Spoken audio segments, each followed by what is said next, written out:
Esta noche os proponemos un viaje único para descubrir secretos y rincones de una ciudad. Siempre se ha creído que las ciudades son seres vivos, pequeños entes que nos hablan si somos capaces de escuchar. Las ciudades nos acogen o nos expulsan, sin más, sin previo aviso. Notamos sus caricias o sus bofetadas. Todo es cuestión de dejarlo sentir. Y eso os proponemos hoy, sentir y conocer lugares mágicos de la capital de España.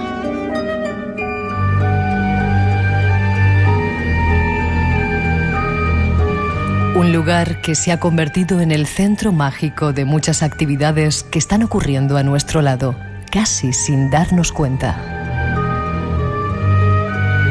Nuestro primer invitado nos propone descubrir a su lado estatuas de ángeles caídos, casas encantadas y lugares muy llenos de una historia desconocida para la mayoría. Ponte cómodo. Pretendemos llevarte a un viaje para mostrarte cosas, hechos y lugares que estamos seguros que no conoces.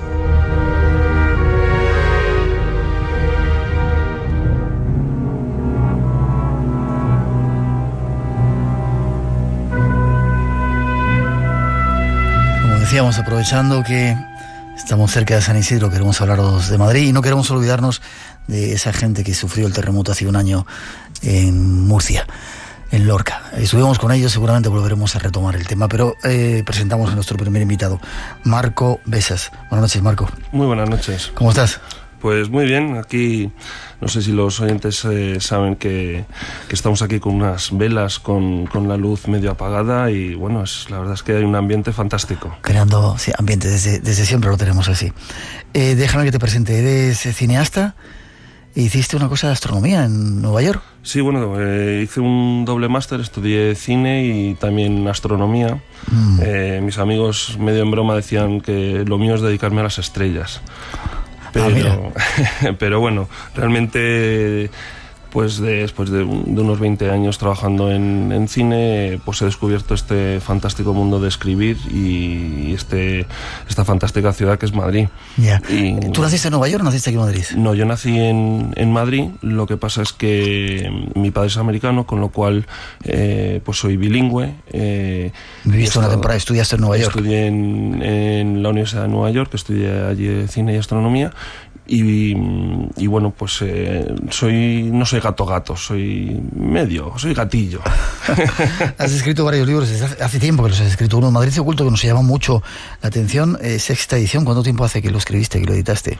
Lo editamos en el 2007. 2007. Vamos por la octava, estamos a punto de sacar la octava ahora en Navidad. Me alegro que vaya así. Y lo hiciste para americanos, porque tú querías mostrar un poco un Madrid oculto, se llama Madrid oculto, una guía práctica para americanos, ¿no? Lo querías hacer en inglés para los guiris que vienen por Madrid, para enseñarles lugares diferentes, ¿no? Exactamente, para guiris.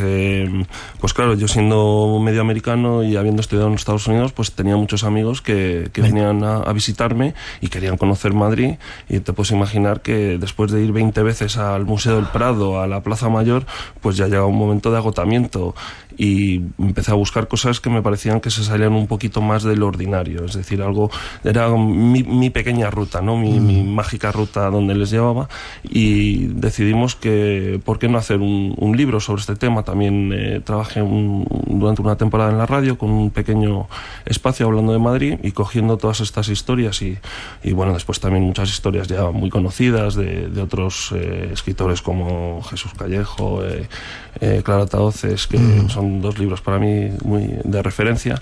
Y bueno, pues cogiendo todas las historias que más me gustaban, escribimos el libro en inglés que se llama Hidden Madrid.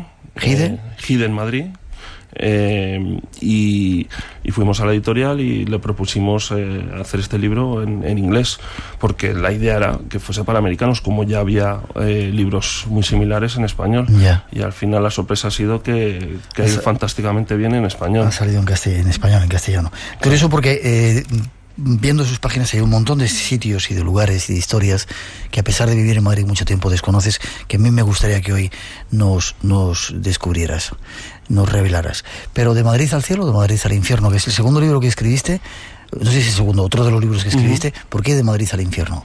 ¿Se ha puesto la cosa complicada en Madrid? Bueno, se llama De Madrid al infierno porque es sobre criminales. Entonces estábamos buscando un título para el libro que fuese un poco chocante y que también pues jugase con la palabra Madrid. El tópico, ¿no? Y se nos ocurrió De Madrid al infierno, pues porque son los más terribles criminales de Madrid, pues desde Jarabo al Capitán Sánchez, e incluso pues tocamos temas como es el caso de la mano cortada, que es uno de mis casos favoritos, ¿no? No sé si nos va a dar tiempo, a hablar hoy de ello. Quizás te tenga que tener en otro momento. Déjame también que hiciste era un corto, La leyenda del espantapájaros. Sí, estuvo nominado a los Goya y estuvo nominado a los Oscars. Y estuvo preseleccionado para los Oscars. Es un cortometraje de animación. Para los que lo quieran ver, está en internet por todos los lados, con poner La leyenda del espantapájaros. Es una cosita de animación muy sencillita, que tiene, a veces me dicen, ¿tú crees que esto está influenciado por Tim Burton? Y les digo, no, la verdad es que no está influenciado por Tim Burton, es una copia, porque me encanta Tim Burton, o sea, lo admito totalmente, ¿no? Y bueno, la verdad es que el corto ha ido maravillosamente bien, ha estado en muchísimos festivales. Y la verdad es que estoy bastante orgulloso del corto. Este es nuestro personaje, nuestro primer invitado. Alguien que no sabía qué programa venía, pero te lo perdonamos. Y que tras esa introducción nos vamos con él a descubrir algo de Madrid. 900-137-137, nuestro teléfono. Madrid Oculto es uno de los premios que hoy tenemos, por si queréis conocerlo y descubrir a través de sus páginas montones de lugares, si venís a Madrid o si vivís en él. Nos vamos de viaje.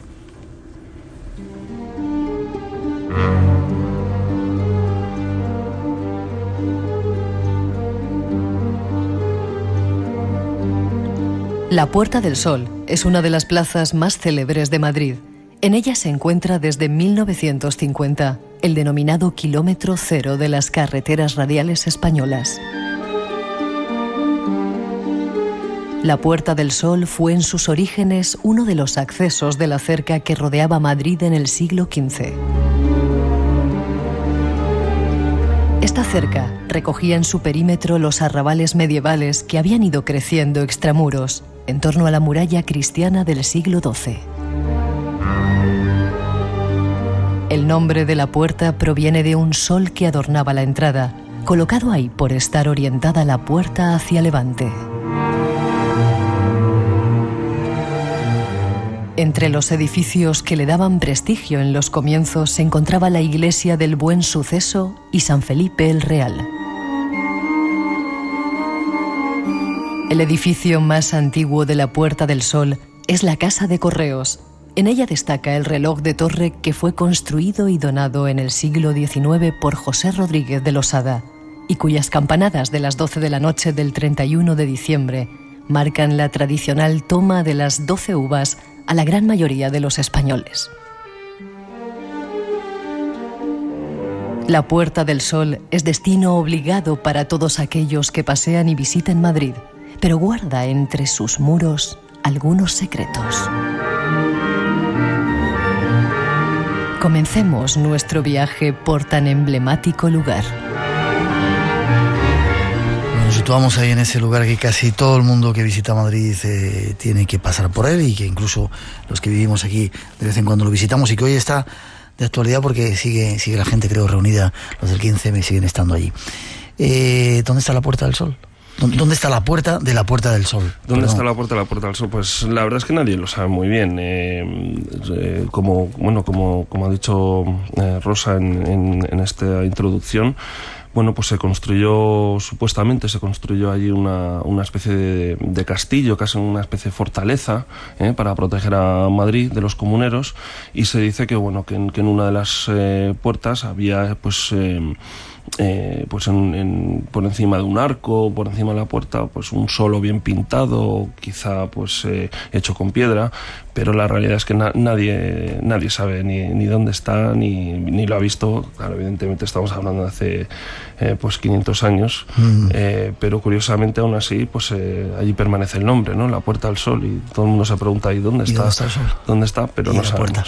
Es curioso, ¿tú crees que las ciudades tienen alma, como decíamos en esa introducción, algo que te acaricia, algo que le da carácter, que le da fuerza? Nueva York, evidentemente, quizá por el cine, no lo han metido tantas veces, ¿no? Que parece que hay algo ahí que te llega, ¿no? Madrid lo tiene también. Por supuesto que lo tiene Madrid, y yo creo que lo tiene cualquier sitio, y es cuestión de descubrirlo. Quizá algunos sitios son más amables, pues por supuesto Nueva York, porque es tan espectacular, pero si uno da un paseo por la noche por Madrid, por la Plaza Mayor, cerca de la chocolatería San Ginés, eso es mágico, ¿no? Eso llama. ¿La chocolatería o el paseo? No, el paseo. No sé si, o sea, estoy hablando de ese pasadizo donde está esa antigua librería, en el pasadizo San Ginés, pues eso es mágico, eso es increíble, ¿no? Incluso un paseo al lado del Palacio Real, en la Plaza Oriente, viendo pues la estatua de Felipe IV, es fantástico y te llama, ¿no? Pero indudablemente, cuanto más sepas de una ciudad, y de hecho por eso escribimos este libro, ¿no? que se llama Madrid Oculto, con la idea de destapar esas cosas que están ocultas. De eso se trata. Tú puedes ver una estatua, y si no sabes su historia, pues mismamente hablando de la estatua de Felipe IV, si tú sabes que Galileo tuvo algo que ver con esa estatua para que se pudiese construir, ¿Galileo? Entonces ya se convierte en una cosa infinitamente más interesante, y digamos nos cobra alma esa plaza de gente. Pues ya que lo has dicho, luego iremos a ella, pero ¿por qué? ¿Qué tuvo que ver Galileo con esa estatua? ¿Por qué? Bueno, pues si vemos la estatua, esa estatua, el problema que tiene es que está es un caballo, o sea, es una estatua ecuestre, y el caballo está en una posición con las patas de delante hacia arriba. Entonces el problema era que pesaba mucho, porque solo está tocando, digamos, el podio donde está con las patas de atrás. Entonces, claro, por el peso de la estatua se caería hacia adelante. Estaba en corbeta el caballo, y entonces, bueno, pues Pietro Tacca, que era el escultor que estaba en Florencia, pues no sabía muy bien cómo conseguir hacer esta estatua para que no se cayese.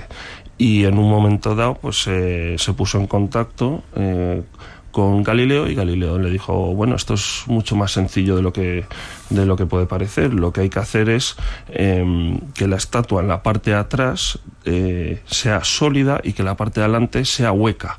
Entonces, de tal manera, claro, pues la parte de adelante pesa menos, con lo cual puede estar yendo hacia adelante, sujetándose la parte de atrás, ¿no? O sea, si ves la estatua, se entiende esto un poco mejor.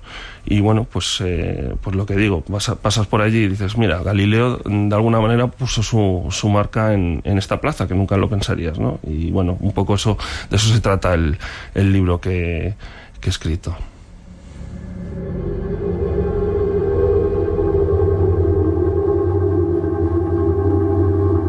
Más símbolos que tiene Madrid: el oso y el madroño. Esto creo que se ha hablado alguna vez. En Madrid no ha habido osos ni madroños, ¿o sí? No, en Madrid particularmente no ha habido muchos osos. Sí, se habla de algunas cacerías, pero no era una zona con osos, y tampoco es una zona donde particularmente había madroños.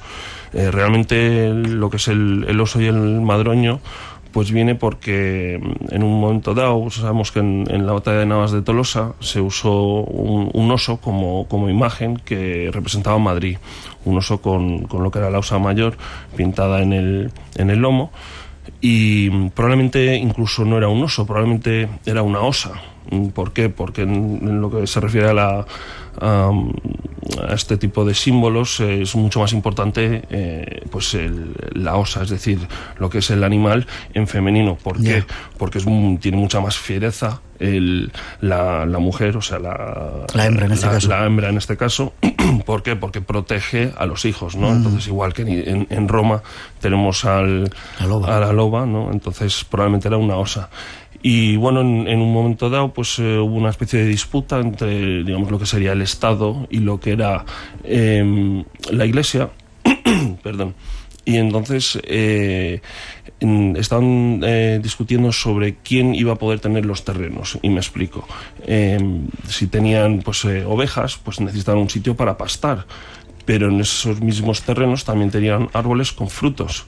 Entonces no sabían muy bien cómo repartirlo. Entonces para hacer una especie de simbolismo, lo que hicieron es coger ese mismo oso que ya representaba Madrid y le pusieron de tal manera que los pies de atrás, o sea, las patas de atrás estaban en lo que era la tierra y después las patas de adelante encima del árbol. Y entonces, ¿por qué? Porque las patas de atrás representaban la iglesia, que se llevarían los pastos, o sea, las zonas para pastar, y después las patas de adelante representaba el Estado, que se llevaban los frutos. Y entonces por eso se usó pues ese simbolismo de un árbol y un oso.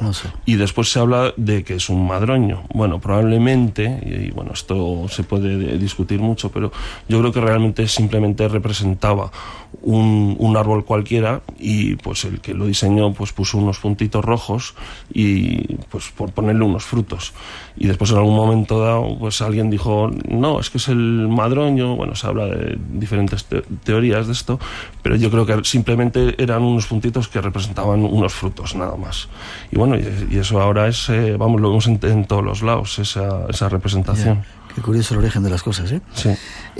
Volvemos a la plaza, a la Puerta del Sol. Ahí hay un reloj que marca un poco el final de un año y el inicio de un año nuevo. Un reloj que no es puntual. No, un reloj, bueno, sí. Ha habido varios relojes en la Puerta del Sol. Realmente el reloj que hay actualmente lo construyó un señor que se llamaba Losada, o así le llamaban, y él, bueno, él era casi medio británico, y en un momento dado él estuvo en la Puerta del Sol, en el Hotel París, que ha cerrado pues hace varios años. Sí, ahora todavía están allí pues construyendo, no sé exactamente qué, no sé si se van a construir una especie de centro comercial, en fin, y bueno, pues él estaba allí en lo que era pues el restaurante del hotel, y desde allí veía perfectamente el antiguo reloj que había. Y era un reloj que siempre fallaba, era impuntual, bueno, era una cosa terrible. Y él, que aunque vivía en Inglaterra, era español, decidió que él quería hacer un reloj que fuese digno de Madrid.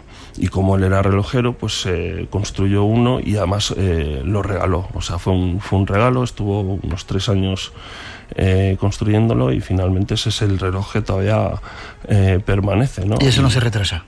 Sí, ese le pasa de todo también, ¿no? Sí. Yo me acuerdo una vez que, bueno, pues para Año Nuevo, que los gongs, ¿no? O sea, las campanadas, pues hubo un fallo y fueron demasiado rápido. Entonces, cuando la gente estaba tomando las uvas, pues casi todos se atragantaron porque fue demasiado rápido, y lo corrigieron para el año siguiente, ¿no? Pero vamos, en general es un reloj fantástico, y además todos los años va una persona a asegurarse de que está funcionando correctamente.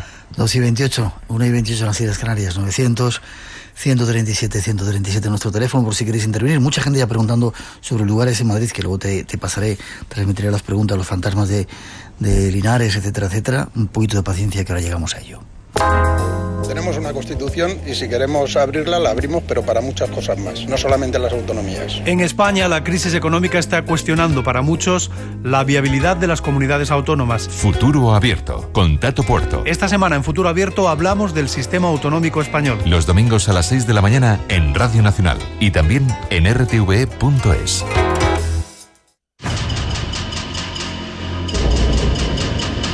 Espacio en blanco. Una puerta abierta hacia lo desconocido. Entra con nosotros todas las madrugadas de sábados y domingos en Radio Nacional. Y hay una pregunta que nos dicen si hay algún lugar en Madrid donde se hicieran juicios o encarcelamientos de la Inquisición, o incluso se llevaran a cabo las sentencias. ¿Hay algún lugar en Madrid? Bueno, desde luego lo que es la Plaza Mayor, allí sí que, bueno, pues allí había los actos de fe, es donde se llevan a cabo, ¿no? Y después sí, había un tribunal, pero ahora mismo no me acuerdo exactamente en qué calle está, pero ahí es donde se llevan a cabo. Y en la plaza de la Cebada, que está relativamente cerca de la Plaza Mayor y de la Puerta del Sol, ¿ahí qué había? Pues allí normalmente es donde se ahorcaba la gente. De hecho, en el libro tenemos un ejemplo de un viajante que escribió sobre sus impresiones sobre Madrid. Y bueno, contamos, o él cuenta cómo en un momento dado pues cogen al reo, le cuelgan, y parece ser que no, con el propio peso del cuerpo del reo no muere. Y entonces uno de los hombres se sube encima del otro hombre, o sea, se pone encima de los hombros y empieza a saltar arriba y abajo para que finalmente se muera, ¿no? Y eso lo veía un viajero que venía... Sí. Bonita imagen, ¿no?, de Madrid. Sí, bueno, pues imagínate. Yeah. Claro, todo eso en esa época pues era espectáculo, ¿no? O sea, es decir, en la Plaza Mayor los actos de fe era un espectáculo. La gente iba a ver eso, no iba al cine. Y de hecho en la Plaza Mayor era donde ocurría todo, desde zarzuelas era una plaza de toros, era el sitio donde iba el pueblo y también era el sitio donde iban los reyes a entretenerse. San Isidro, el patrono de Madrid, ¿era un tipo milagroso? ¿Es una leyenda? ¿Existió? ¿No existió? No, bueno, yo creo que San Isidro desde luego existió y, vamos, de hecho, su cuerpo es un cuerpo incorrupto, con lo cual de vez en cuando lo sacan. Antes lo sacaban más, ahora menos. No sé cuándo lo sacarán la próxima vez, pero sí, bueno, a él se le atribuye, le podríamos llamar el hombre de los milagros, porque se le atribuyen unos 1000 milagros. ¿1000 milagros? Unos 1000 milagros, no solo cuando estaba vivo, sino que después, una vez muerto, pues supuestamente seguía haciendo milagros. Y los milagros son... ¿Por ejemplo? Son de los más variopintos. O sea, pues tenemos desde devolver la vista, quitar parálisis, hacer llover, curar paranoias, resucitar a un muerto, quitar dolores de muelas, e incluso cosas como encender velas misteriosamente, ¿no? O sea, es un santo que a veces hace unas cosas un tanto extrañas, algunas fantásticas y otras un poco inútiles, ¿no? Encender velas no sé si sirve para mucho, bueno, quizá en esa época, ¿no? Seguramente que no habría mecheros, ¿no? No habría... ¿Y hay un cementerio de gorriones en algún lugar? Pues sí. ¿Dónde? Esto tendríamos que ir una vez más a la Plaza Mayor.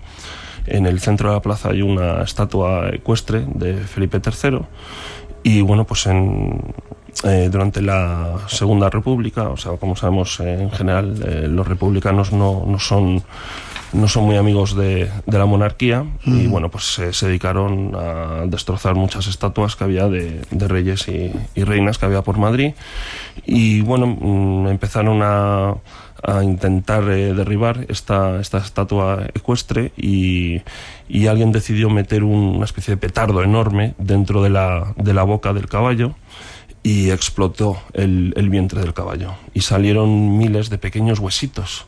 Y claro, la gente no entendía muy bien por qué había todos estos huesitos dentro de una estatua. Pensaban, ¿qué está ocurriendo? Esta estatua se está comiendo a las ratas o a los ratones. En fin, resultaba que eran huesitos de gorriones. Y la razón es porque la boca permanecía abierta y entonces los gorriones podían entrar, pero una vez dentro, en la oscuridad, y por la posición en que está tanto la cabeza como el cuello, pues no podían salir y entonces pues se morían dentro. Lograron derribar toda la estatua y después de la Guerra Civil pues se arregló la estatua y la volvieron a poner. Y ya no hay ese agujerito. Y lo más importante es que cerraron la boca, con lo cual ya no pueden entrar gorriones. Menos mal. Antes de pasar a más misterios, el Ratoncito Pérez. ¿Hay una casa del Ratoncito Pérez en Madrid? Pues sí. Perdón. Lo que es más, hace poquísimo la acaban de volver a abrir porque es un museo también. Y el museo se sitúa en lo que era una confitería que se llamaba Prast. Y bueno, para entender un poco la importancia de esto, tenemos que ir al rey Alfonso XIII, cuando él era pues un niño. era un chaval que tenía mucho miedo a todo. Es decir, por ejemplo, incluso cuando iban a cortar el pelo le daba pánico porque iba a perder parte del mismo, ¿no? Parte de su cuerpo. Y bueno, pues su madre llamó a un amigo suyo, Coloma, que era un escritor, era un jesuita, y le dijo: por favor, ¿podrías escribir algo para mi hijo? Porque está a punto de perder un diente y estoy horrorizada cuando se dé cuenta que va a perder un diente y lo que le va a pasar. Y bueno, y él, cogiendo una tradición que no era particularmente conocida, que es la del ratoncito Pérez, escribió pues el libro El ratón Pérez, y en esta historia pues él va cogiendo cosas que le gustaba al joven rey. Y entonces uno de los sitios que le encantaba al rey era pues esta confitería Prast, donde tenían, por ejemplo, galletas especiales. Era una especie de tienda gourmet en esa época, y entonces pues una de las cosas favoritas del rey eran las galletas Huntley, que son unas galletas británicas. Sí. Entonces, por supuesto, el ratoncito Pérez vivía en una caja enorme de galletas Huntley, ¿no? Al lado de los quesos, ¿no? Y este sitio, que es en la calle Arenal número 8, es donde estaba pues esta confitería. Y tienen un museo allí que es entrañable, sería la palabra. El Museo del Ratoncito Pérez. El Museo del Ratoncito Pérez, básicamente para, bueno, más guiado hacia niños, pero bueno, todos los que somos padres y tengamos hijos es un sitio que merece la pena. Y los que no quieran ir al museo pueden entrar, y en la parte de abajo también tienen unos pósters explicativos que cuentan la historia. Y además lo mejor es que está el ratoncito Pérez, es decir, hay una pequeña estatuilla del ratoncito Pérez. ¿Has dicho la calle Mayor número? No, la calle Arenal número 8. Arenal número 8. Nos preguntan si hay algún misterio en la zona de Cuchilleros. ¿Algún lugar especial, mágico? En la zona de Cuchilleros, bueno, ahí tenemos lo que es el Arco de Cuchilleros, que todo el mundo lo llama el Arco de Cuchilleros, pero que no se llama así. De hecho, si buscamos en un callejero, eso no existe. Se llama la Escalerilla de Piedra, cosa que nadie sabe.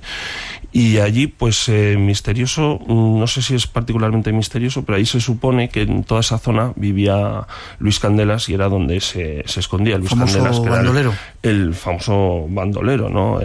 Digamos, Robin Hood se dedicaba a robar a los pobres, a robar a los ricos y dar a los pobres. Luis Candelas era bastante más inteligente, él robaba a los ricos y se lo quedaba todo él.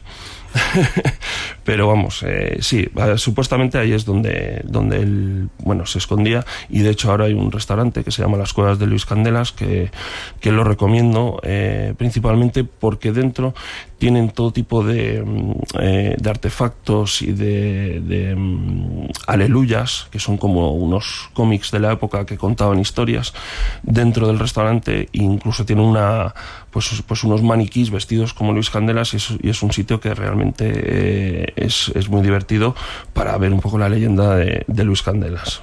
2:37, 1:37, seguimos viaje.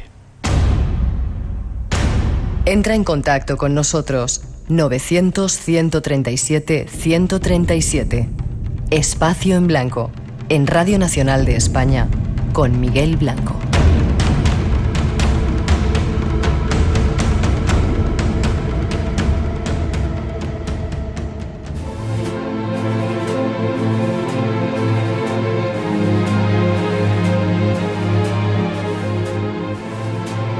El Parque del Retiro, popularmente conocido como El Retiro, es un parque de 118 hectáreas situado en Madrid. Es uno de los lugares más significativos de la capital española. Los jardines tienen su origen entre los años 1630 y 1640, cuando el conde-duque de Olivares, Gaspar de Guzmán y Pimentel, valido de Felipe IV, le regaló al rey unos terrenos que le habían sido cedidos por el duque de Fernán Núñez para el recreo de la corte, en torno al monasterio de los Jerónimos de Madrid.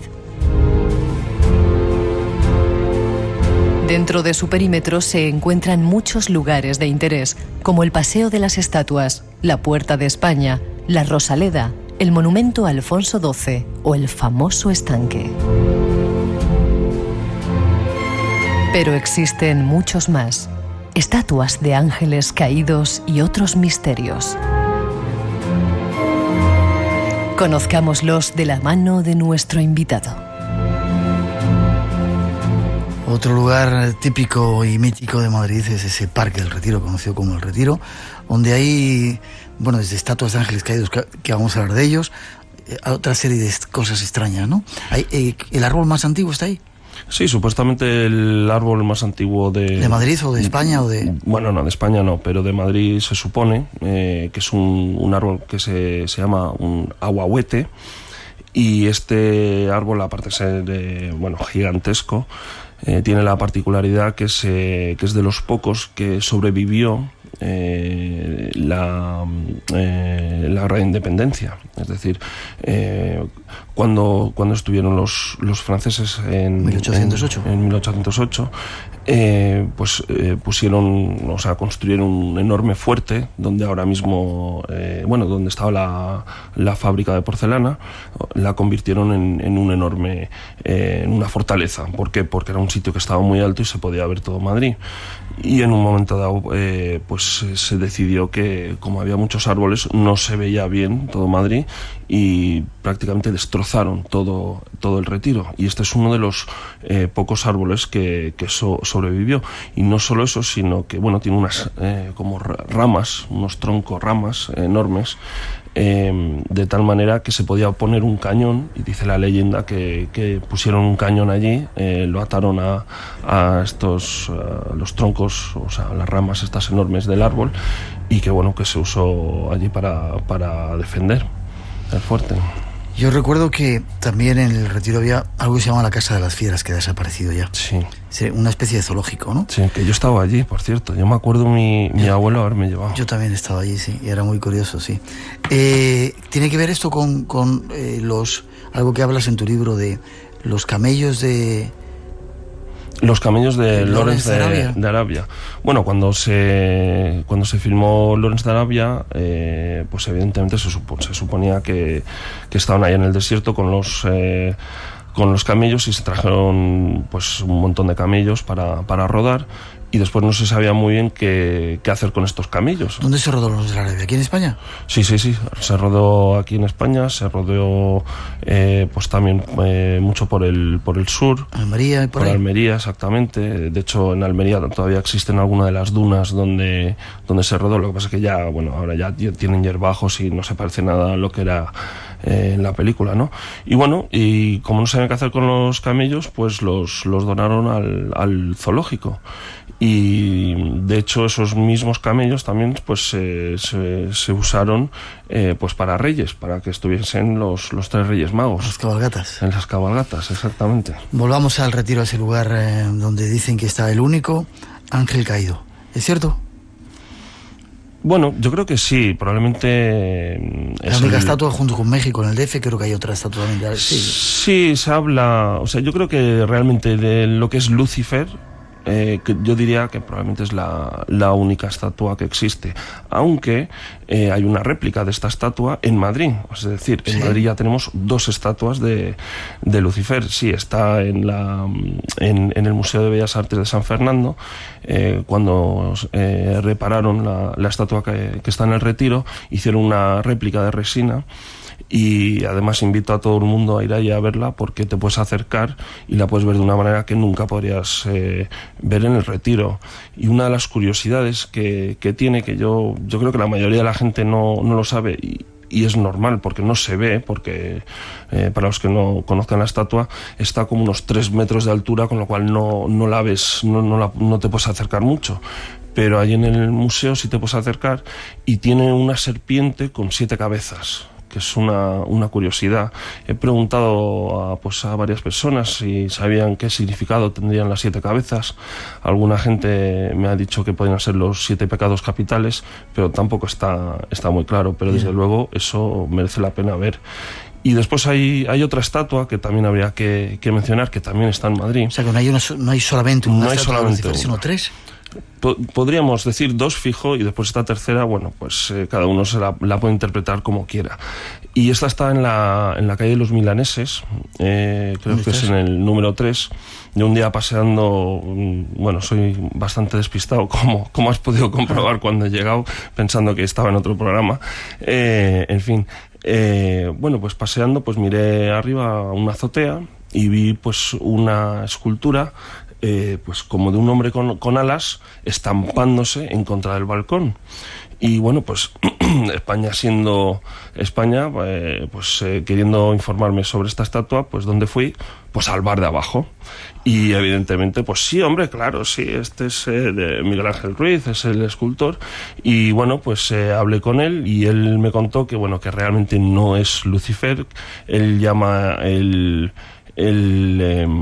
esta escultura un accidente... no te sale la palabra ahora.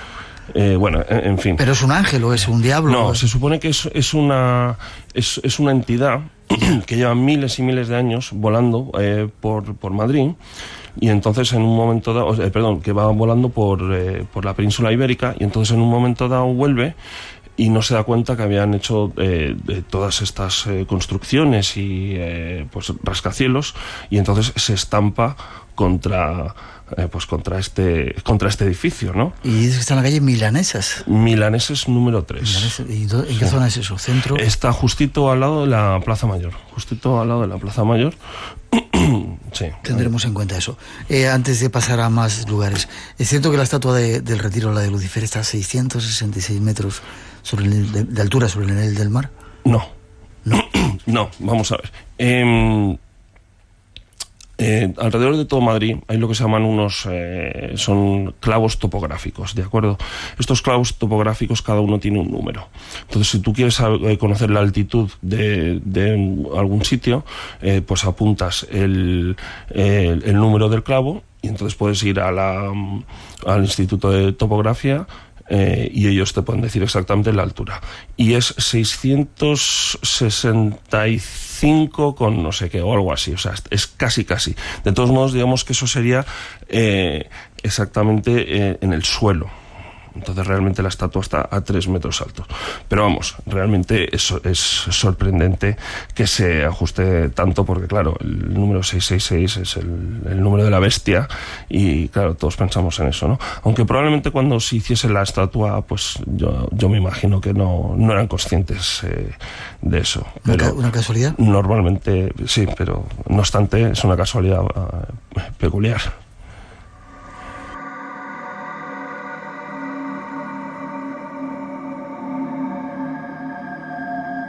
Y nos vamos ahora a una curiosa historia que a mí me contaron una vez, y está alrededor de El Retiro, el doctor Velasco. ¿Quién era este personaje y qué hay en el Museo de Antropología, que es un sitio muy recomendable para visitar en Madrid?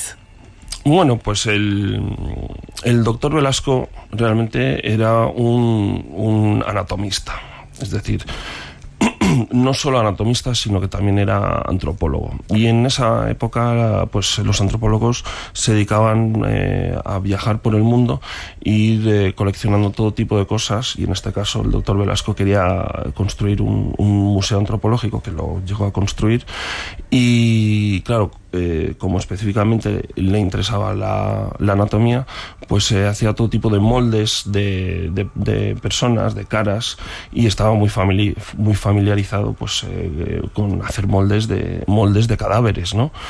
Él tuvo una hija, y esta hija se murió. En cierto modo fue un error suyo. Y bueno, pues se enterraron a su hija. Estaba enferma y murió. Entonces él pues la embalsamó de tal manera que para que se preservase el cuerpo. Y después al cabo de unos años decidieron exhumar su cuerpo, y al volver a sacarla pues estaba en perfecta condición. Y entonces él se la llevó a su casa, que también era el museo que él había construido, y decide ponerla en una vitrina de cristal, en una especie de capilla que tenía allí. Y bueno, y después de allí se habla todo tipo de cosas, como que, por ejemplo, pues la metía en un carruaje, daba paseos con ella, incluso que cuando comían le ponía un plato, incluso se habla que la llevó a los toros, y bueno, la leyenda se saca un poco de quicio, ¿no? Pero vamos, casi seguro que que por lo menos la mayoría de la historia sí es cierto, y sí que la tuvo en una capilla, en una especie de sarcófago de cristal, ¿no? Y tampoco es tan extraño. Si nosotros miramos yo tengo fotos de los periódicos de la época, y realmente pues su museo pues tenía no cadáveres, pero sí tenía pues todo tipo de moldes y de huesos de gente pues de África, de Asia, de todos los sitios, y no es tan extraño para una persona con estas características hacer algo así.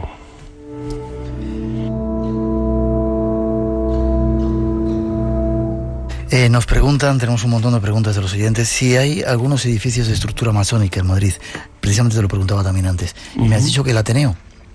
Sí, el Ateneo es absolutamente masónico. Vamos a ver, tenemos que pensar que durante la Segunda República una tercera parte de los diputados eran masones, o sea, no era una cosa extraña. La masonería era una cosa para gente culta y una cosa que no era tan misteriosa como después lo ha sido, especialmente pues después de una vez que entró Franco, pues todo eso había que quitarlo, destrozarlo, y bueno, se mató a muchos masones. Y la gente dice, no, es que mató muchos masones. No es porque eran necesariamente masones, sino que también la izquierda, pues muchos que eran de la izquierda eran masones, ¿no? Pero bueno, vamos al Ateneo. Realmente el Ateneo está construido de una manera, digamos, que respeta el número 3. En la masonería el 3 es un número muy importante, y todavía si vamos al Ateneo pues podemos encontrar algunas de las estrellas que son muy típicas de la masonería. Incluso se ha descubierto en estos últimos años pues unas pinturas que se habían tapado, que tenían tanto el compás como un búho, que son también símbolos evidentemente masónicos, y bueno, ya ahora lo han destapado, con lo cual la persona que quiera ir allí pues lo puede ver. Y incluso la propia estructura de este edificio implica la masonería, porque, como digo, está dividida en 3 partes. Lo que pasa es que lo han reconstruido muchísimo, han quitado escaleras, y entonces se ha perdido todo eso, ¿no? ¿Estructuras de carácter satánico en Madrid? ¿Algún edificio satánico? ¿Preguntan? Pues allí ya me has pillado. Lo primero que se me ocurre es Alex de la Iglesia, Las Torres Kio, pero eso es solo una película, ¿no? Sí, es una película. No confundas el cine con la realidad, ¿eh? Nos vamos casi antes de terminar y ir a otro lugar y de preguntarte por cosas mucho más misteriosas a la Cibeles. Dicen que está en un cruce de aguas subterráneas, de pasadizos energéticos muy especiales. ¿Por qué la Cibeles patrona de Madrid? ¿Tiene algún sentido? Pues siguiente pregunta. No te sabría decir exactamente por qué. Palacio Linares, ¿es cierto lo de las voces y todo aquello que tiene que ver también, estar en un lugar muy cercano a los Cibeles? Bueno, pues aquí digamos que las psicofonías que se escucharon, que es cuando empezó pues todo este misterio del Palacio Linares, bueno, pues se descubrió que la mujer que había encontrado estas psicofonías pues que eran falsas, ¿no? Entonces hay gente que sí cree en las psicofonías, pero también tiene sus retractores. Entonces, bueno, desde luego lo que esta mujer sacó parece bastante obvio que fue un montaje, ¿no? Y después muchas de las leyendas que ha surgido también pues yo creo que también pues ella ha querido que inventarse historias. Yo creo que también la prensa lo ha sacado de quicio. La mayoría yo creo que no tiene mucho fundamento. Se hablaba de que tenían una hija, que la habían enterrado, que la habían matado, que la habían ahogado, que tenían que vivir en habitaciones pues separadas y tal.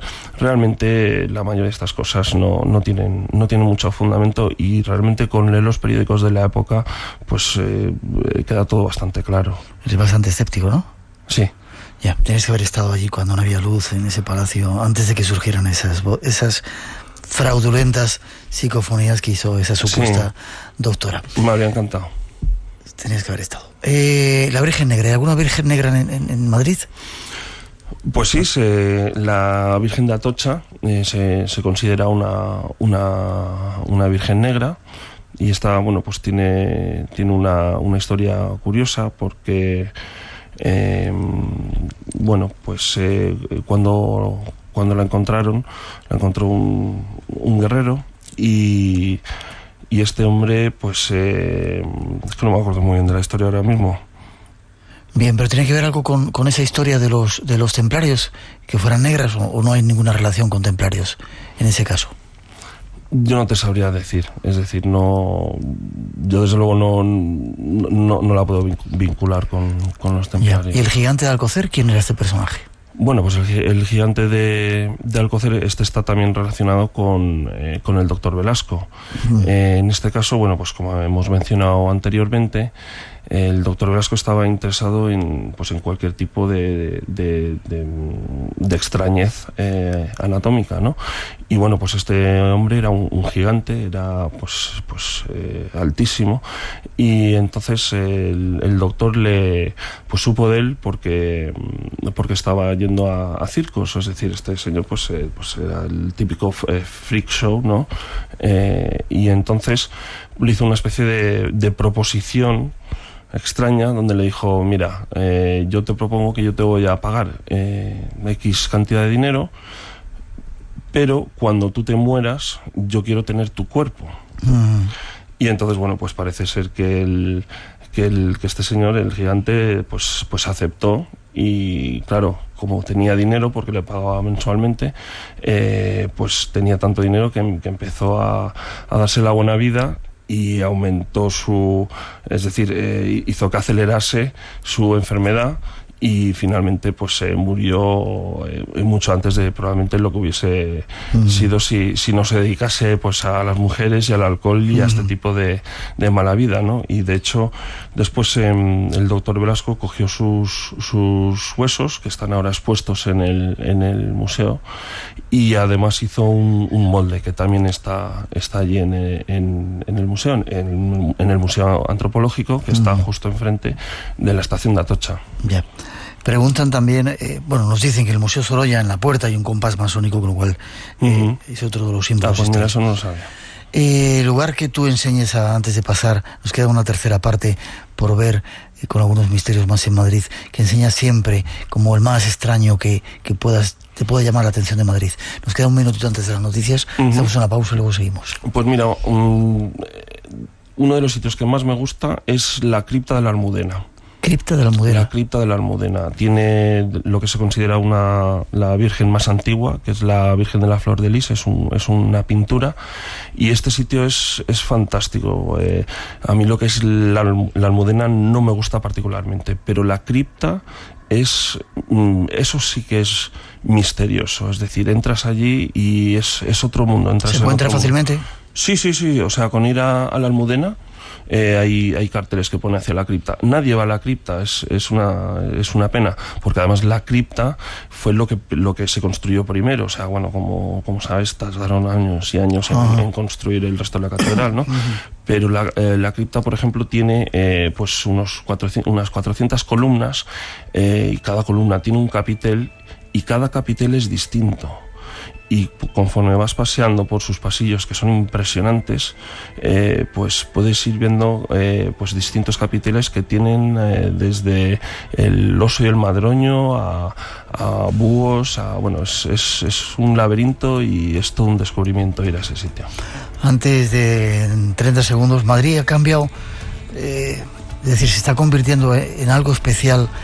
De hecho, por ejemplo, ese movimiento 15M en la Puerta del Sol ha sido algo que se ha irradiado a un montón de lugares. ¿Está teniendo un carácter mágico especial que se está contagiando al resto de Europa, al resto del mundo? Yo creo que Madrid cambia constantemente. Cada día hay algo nuevo, cada día hay algo nuevo que descubrir, y no solo cosas que aparecen que son nuevas, sino también cosas que hemos pasado 1000 veces, y hasta que un día no nos fijamos bien, no las descubrimos.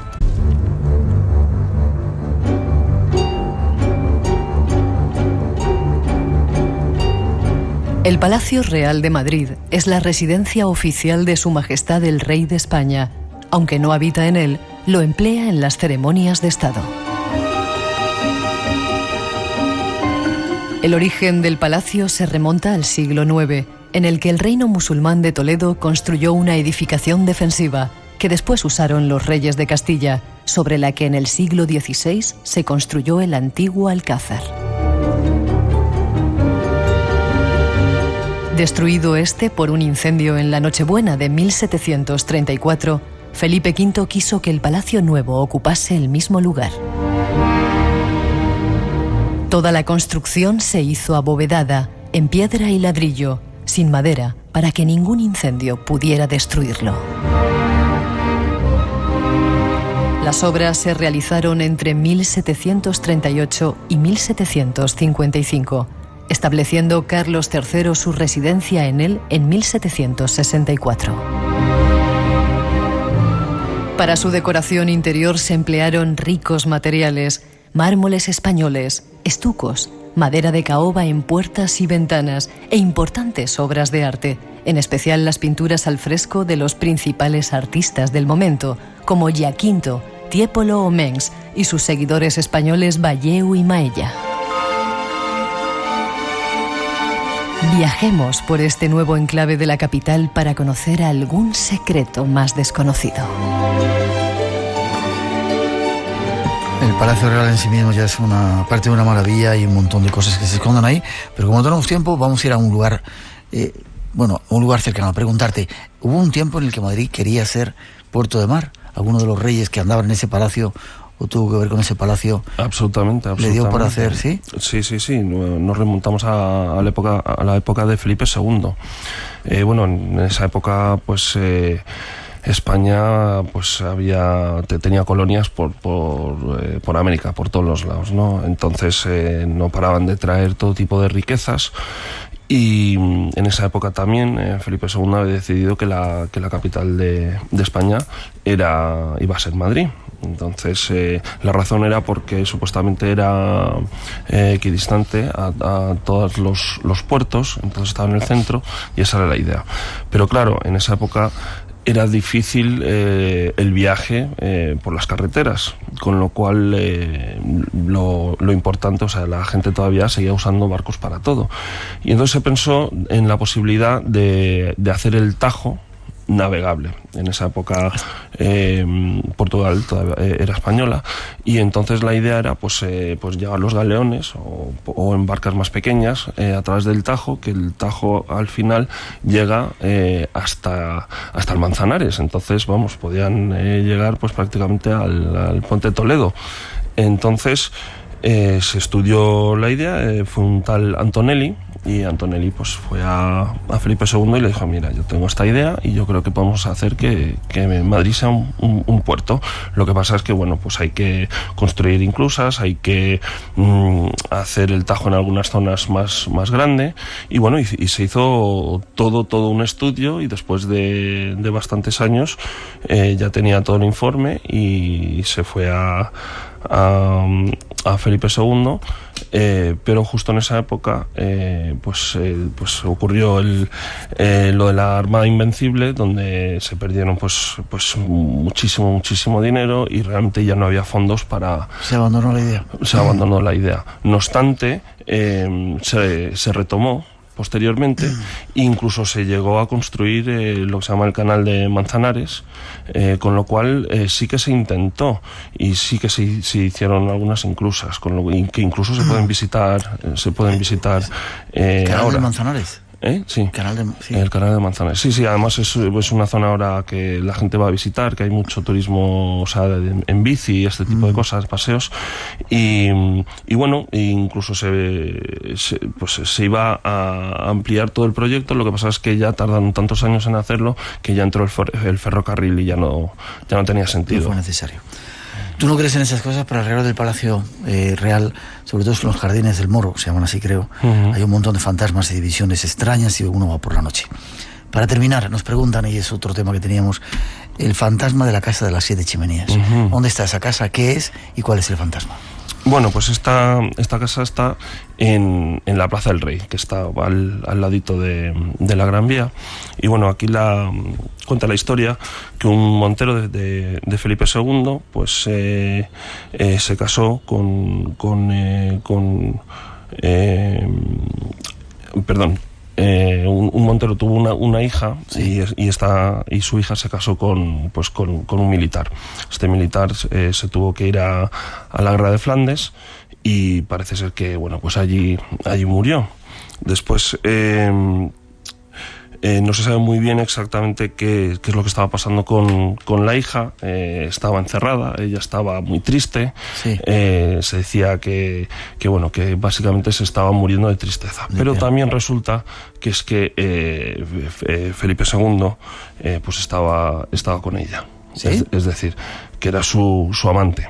Y después no se sabe muy bien qué pasó, pero ella finalmente murió, desapareció el cuerpo, no se pudo encontrar. Después se le acusó a su padre se suicidó, le encontraron colgando en la casa, y al cabo de un tiempo, en lo que eran los tejados de la casa de las 7 chimeneas, pues había una especie de fantasma o espectro, que era una dama, pues un poco como la típica dama blanca, con una antorcha, y entonces daba golpes en el pecho y después apuntaba hacia el alcázar, como diciendo: me han hecho un mal, y es culpa del alcázar. Es decir, que el rey en realidad pues de alguna manera había pues hecho todo esto para que el marido muriese y para que él se pudiese aprovechar de la viuda.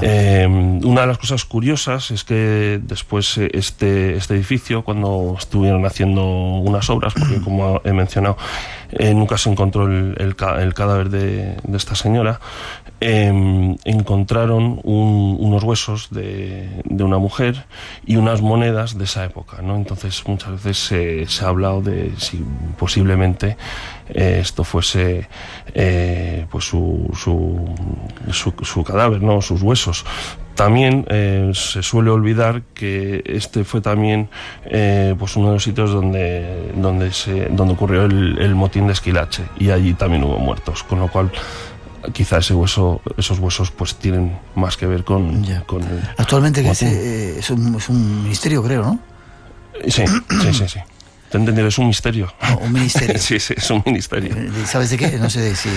Antes era el de Cultura, ahora mismo pues no sé si sigue siendo eso, pero creo que no. Cualquiera sabe. Es un misterio.